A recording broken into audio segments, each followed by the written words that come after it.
ചരിത്ര വഴിയിൽ നിന്ന് മഹാത്മാഗാന്ധിയുടെ എൻ്റെ സത്യാന്വേഷണ പരീക്ഷണ കഥകളിൽ ഇടം പിടിച്ച മലയാളി ബാരിസ്റ്റർ ജി.പി. പിള്ളയുടെ കഥ. 1864 ഫെബ്രുവരി 26 തിരുവനന്തപുരം പള്ളിപ്പുറത്ത് ജനനം. കുട്ടിക്കാലത്ത് തന്നെ മാതാപിതാക്കളെ നഷ്ടപ്പെട്ടു. മാതൃ സഹോദരിയായിരുന്നു ഏക ആശ്രയം. തിരുവനന്തപുരം മഹാരാജാസ് കോളേജിൽ, അതായത് ഇപ്പോഴത്തെ യൂണിവേഴ്സിറ്റി കോളേജിൽ പഠിക്കവേ തന്നെ രാഷ്ട്രീയ പ്രവർത്തനവും പത്രപ്രവർത്തനവും ആരംഭിച്ചു. കാൾ മെൽവിൻ വാക്കറുടെ പത്രാധിപത്യത്തിൽ കൊച്ചിയിൽ നിന്നും പ്രസിദ്ധീകരിച്ചിരുന്ന വെസ്റ്റേൺ സ്റ്റാർ, ഫ്രാൻസിസ് റൈസ് പത്രാധിപരായിരുന്ന കൊച്ചിൻ ആർഗസ് എന്നീ പത്രങ്ങളിൽ തിരുവിതാംകൂറിലെ ദിവാൻ ഭരണത്തെ അതിരൂക്ഷമായി വിമർശിച്ചുകൊണ്ട് തൂലികാ നാമങ്ങളിൽ ലേഖനങ്ങൾ എഴുതി. അന്ന് ജി.പിക്ക് 18 വയസ്സ് തികഞ്ഞിരുന്നില്ല. ശുഭിതനായ ദിവാൻ ജി.പിയെയും സഹപാഠികളായ എൻ രാമൻപിള്ള, രംഗരായർ എന്നിവരെയും കോളേജിൽ നിന്ന് പുറത്താക്കി. വിശാഖം തിരുനാളായിരുന്നു അക്കാലത്ത് മഹാരാജാവ്. ജി.പിയെ കേസിൽപ്പെടുത്തി കാരാഗൃഹത്തിലാക്കാനും ദിവാൻ ശ്രമിച്ചെങ്കിലും അവ നടന്നില്ല. മദിരാശിയിലെത്തിയ ജി.പി പ്രസിഡൻസി കോളേജിൽ നിന്നും ബിരുദം നേടി. പത്രങ്ങളിൽ എഴുതിയതിൻ്റെ പ്രതിഫലം കൊണ്ടായിരുന്നു പഠനം നടത്തിയത്. തുടർന്ന് ഉപജീവനത്തിനായി അല്പകാലം മദ്രാസ് ഹൈക്കോടതിയിൽ പരിഭാഷകനായി ജോലി ചെയ്തു. ഇതിനിടെ ജി.പിയെ വേട്ടയാടാൻ ശ്രമിച്ചുകൊണ്ടിരുന്ന ദിവാൻ പദവി ഒഴിഞ്ഞു. പുതിയ ദിവാനായി ടി രാമറാവു ചുമതലയേറ്റെങ്കിലും സ്ഥിതിഗതികൾ പഴയതുപോലെ തുടർന്നു. ദിവാൻ ഭരണത്തിനെതിരെ മദ്രാസിലെ പ്രമുഖ പത്രങ്ങളിൽ ഒരു രാജ്യസ്നേഹി എന്ന തൂലികാനാമത്തിൽ അദ്ദേഹം വിമർശന ലേഖനങ്ങൾ എഴുതി. 1887 മദ്രാസ് ഗവർണർ തിരുവിതാംകൂർ സന്ദർശിച്ചപ്പോൾ അവിടുത്തെ ഭരണത്തെ രൂക്ഷമായി വിമർശിച്ചുകൊണ്ട് ജി.പി പ്രോ പാട്രിയ എന്ന പ്രച്ഛന്ന നാമത്തിൽ തുറന്ന കത്തുകൾ എഴുതി പ്രസിദ്ധീകരിച്ചു. 1892 മദ്രാസ് സ്റ്റാൻഡേർഡ് എന്ന പത്രത്തിന്റെ പത്രാധിപത്യം ജി.പി ഏറ്റെടുത്തു. മദ്രാസ് മെയിൽ എന്ന പത്രത്തിനു വേണ്ടി മുഖപ്രസംഗങ്ങൾ എഴുതി. 1885 രൂപം കൊണ്ട ഇന്ത്യൻ നാഷണൽ കോൺഗ്രസുമായി ആദ്യം ബന്ധപ്പെട്ട മലയാളി കൂടിയായിരുന്നു ബാരിസ്റ്റർ ജി.പി. പിള്ള.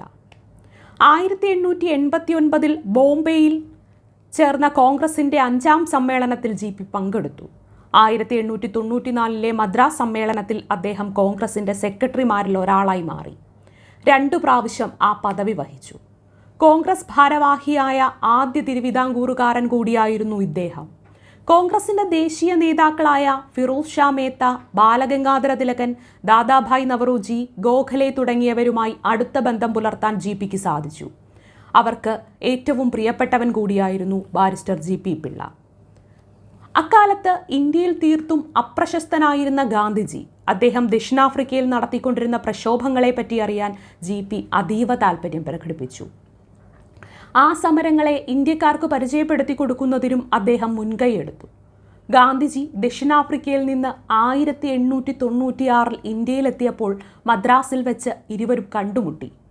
ഗാന്ധിജി തയ്യാറാക്കിയ ദക്ഷിണാഫ്രിക്കയിലെ ഇന്ത്യക്കാരുടെ ദുരിതങ്ങൾ വിവരിക്കുന്ന the grievances of the British Indians in South Africa and appeal to the Indian public എന്ന ലഘുലേഖ പ്രസിദ്ധീകരിക്കാൻ ഇന്ത്യയിലെ അന്നത്തെ പ്രമുഖ പത്രങ്ങൾ വിമുഖത കാട്ടി.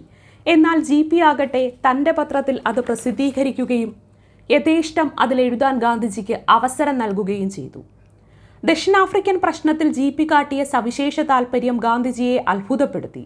ജി.പിയിൽ നിന്ന് ലഭിച്ച ഹൃദ്യമായ സഹകരണത്തെപ്പറ്റി കൃതജ്ഞത തുളുമ്പുന്ന വാക്കുകളിലാണ് മഹാത്മാഗാന്ധിജി തൻ്റെ ആത്മകഥയിൽ രേഖപ്പെടുത്തിയിട്ടുള്ളത്. രാഷ്ട്രപിതാവിൻ്റെ ആത്മകഥയിൽ ഇടം പിടിച്ച ഏക മലയാളിയും ജി.പിയാണ്. 1899 നിയമ പഠനത്തിനായി ജി.പി ഇംഗ്ലണ്ടിലേക്ക് പോയി. 1902 ബാരിസ്റ്റർ ബിരുദം നേടി തിരിച്ചെത്തി. തിരുവനന്തപുരത്ത് അഭിഭാഷക വൃത്തിയിൽ ഏർപ്പെട്ടു. ആ മേഖലയിലും അദ്ദേഹം പ്രശസ്തി നേടി. ഒരു കാലത്ത് തന്നെ നാടുകടത്തിയ തിരുവിതാംകൂർ സർക്കാർ ഉന്നതമായ ന്യായാധിപ സ്ഥാനം വാഗ്ദാനം ചെയ്തുവെങ്കിലും അദ്ദേഹം അത് സ്വീകരിച്ചില്ല. എന്നാൽ ക്ഷയരോഗം രൂക്ഷമായതോടെ ചികിത്സാർത്ഥം കൊല്ലത്തേക്ക് പോയി. 1903 മെയ് 21 പ്രശസ്തിയുടെ നെറുകയിൽ നിൽക്കവേ 32ാം വയസ്സിൽ ജി.പി അന്തരിച്ചു. ഇന്ത്യയിലും ഇംഗ്ലണ്ടിലും പത്രങ്ങൾ ആ വിയോഗ വാർത്ത വളരെ പ്രാധാന്യത്തോടുകൂടി പ്രസിദ്ധീകരിച്ചു. പിന്നീട് ഗാന്ധിജിയും യങ് ഇന്ത്യയിൽ ജി.പിയെ പറ്റി പരാമർശിക്കുകയുണ്ടായി. ഭാരതത്തിലെ ഇരുൾ നിറഞ്ഞ അന്തരീക്ഷത്തിൽ ഒളിവിതറിയിരുന്ന മറ്റൊരു കനകതാരം കൂടി പൊലിഞ്ഞുപോയി എന്നാണ് ലാഹോറിൽ നിന്നും പ്രസിദ്ധീകരിച്ച ട്രിബ്യൂണൽ പത്രം അഭിപ്രായപ്പെട്ടത്.